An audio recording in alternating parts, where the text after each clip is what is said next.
وصحبه أجمعين. أما بعد, all praise belongs to Allah subhanahu wa ta'ala for providing us the opportunity to start our day with the Masjid. We ask Allah Azza wa Jal to grant us the khair of this day, and we ask Allah to protect us from the evil. Ameen Ya Rabbal Alameen. As we come towards the conclusion of our discussion of this week of gratitude to Allah subhanahu wa ta'ala, and this is something that a person should start to practice on a daily basis. One of the ways to do that is to recite Allahumma lakal hamdu wa lakal shukr multiple times a day. That, oh Allah, I do your praise and I thank and show my gratitude towards your blessings. So today's discussion is about thamaratu shukr, the fruits of gratitude. Allah Azza wa Jal says in the Quran, إن تكفروا فإن الله غني عنكم ولا يرضى بعباده الكفر وإن تشكروا يرضه لكم ولا تزر وازرة وزر أخرى. If you show kufr towards Allah Azza wa Jal, and kufr of two types, one is kufranul iman, kufrul iman, that you disbelieve in Allah, and the second type is kufrul ni'mah, that you don't show gratitude towards Allah subhanahu wa ta'ala. And some of the scholars and mufassirun has mentioned, since this ayah has been mentioned in the context of shukr, so the highlighted part here is not being appreciated towards the blessings of Allah. فَإِنَّ اللَّهَ غَنِيٌّ عَنْكُمْ, Allah subhanahu wa ta'ala is ghani from you. Allah doesn't need anyone. Shukr is for myself. When I show gratitude to Allah, it is bringing blessings in my life. I'm not increasing anything in the majesty and the greatness of Allah subhanahu wa ta'ala. And Allah Azza wa Jal does not even need my shukr. Allah doesn't need us. Allah doesn't need our ibadat. Allah doesn't need our shukr. فَإِنَّ اللَّهَ غَنِيٌّ عَنْكُمْ وَلَا يَرْضَى لِعِبَادِهِ الْكُفْرِ. But understand and adhere that Allah is never happy and Allah is never satisfied with a person being in a stage of being unthankful to Allah. When a person is unthankful to Allah, Allah is never happy with him. وَإِن تَشْكُرُوا يَرْضَهُ لَكُمْ. And if you show gratitude and be thankful to Allah subhanahu wa ta'ala, then Allah will be pleased with you. And what is the pleasure of Allah? As Allah mentions, وَرِضْوَانٌ مِّنَ اللَّهِ أَكْبَرُ. The greatest ni'mah that Allah subhanahu wa ta'ala has, or He gives to anyone, is Allah is pleased with him.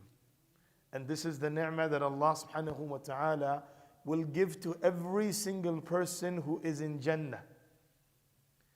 But to receive it in this world like the Sahaba did, as Allah mentions, رَضِيَ اللَّهُ عَنْهُمْ وَرَضُوا عَنْهُ, that Allah is pleased with them and they are pleased with Allah subhanahu wa ta'ala. Then we have to show our gratitude to Allah Azza wa Jal and adopt the path which was adopted by these great companions of the Prophet sallallahu alaihi wasallam. So the first fruit of shukr is the pleasure of Allah subhanahu wa ta'ala, which is the greatest ni'mah of Allah subhanahu wa ta'ala. And what does the pleasure of Allah brings in the life of an individual? Number one, al-qabuliyatu fi du'a. When Allah is happy with you, Allah accepts all your du'as. Number two, wal-barakatu fi rizq. Barakah, blessings of Allah in your sustenance, whatever Allah has given.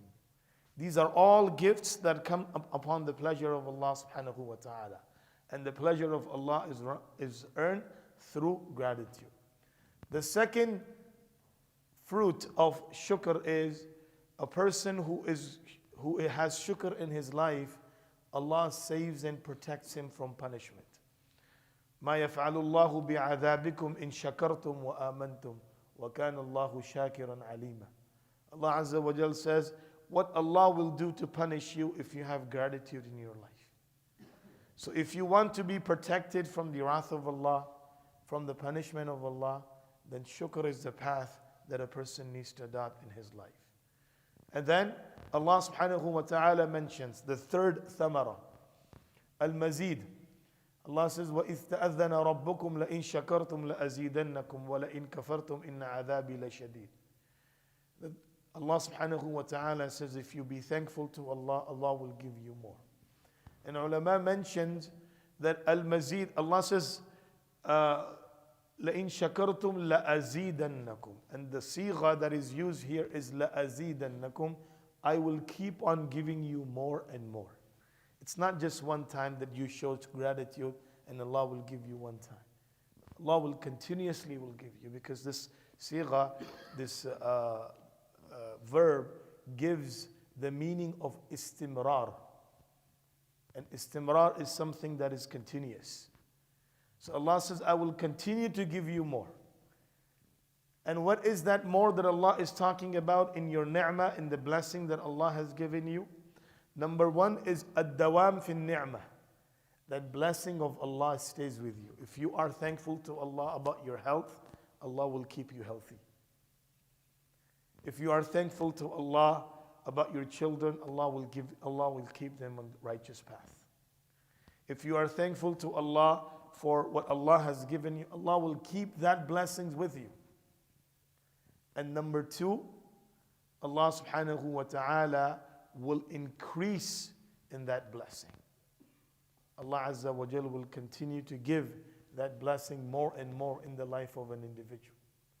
So these are few things that Allah Azza wa Jal gives, and there are much more and many more great things as gifts of Allah subhanahu wa ta'ala upon adopting the life of shukr. And this is what Anbiya alayhimus salatu was salam came upon this universe to show every single individual, every single person, every single human being that you have been sent into this world so you can adopt the shukr of Allah. And our ibadat through the channel of gratitude to Allah subhanahu wa ta'ala. Because a person does ibadah for many reasons. Sometimes he wants his things to get done. A person is in a situation, condition, problem. Allah subhanahu wa ta'ala puts him in a trial, and this person increases his fara'id, he continues to do his fara'id, increases his ibadah, and as soon as that situation is gone, the ibadahs have decreased. So that's one, attitude towards ibadah. The second attitude is a person, he is fearful of Allah, that if I don't worship Allah, then Allah will punish me, Allah will throw me into hellfire, and Allah will burn me. But Anbiya alayhimus salatu was salam has taught us to do ibadah of Allah from the channel of shukr. That I'm doing ibadah of Allah because I'm thankful to Allah subhanahu wa ta'ala. My ibadah is there to thank Allah Azza wa Jal. أَفَلَا أَكُونَ عَبْدًا شَكُورًا, as the Prophet sallallahu alayhi wa sallam is increasing in his ibadah. اعملوا آل داود شكرا وقليل من عبادي الشكور. Allah is telling his Prophet Dawood alayhi salam that, oh, the family of Dawood, make sure you practice shukr. There are very few people who do ibadah through the channel of shukr. Very few people. So we have to bring that temperament into our life, that our ibadah, our obedience is done through the channel of shukr towards Allah subhanahu wa ta'ala. We ask Allah Azza wa Jal to make us amongst shakirin. We ask Allah subhanahu wa ta'ala to protect us from all types of evil, from the temptation of our nafs and from the deception of shaitan. Ameen ya Rabbal Alameen. جزاكم الله خيرا. سبحان الله وبحمده. سبحانك اللهم وبحمدك. ونشهد أن لا إله إلا أنت نستغفرك ونتوب إليك.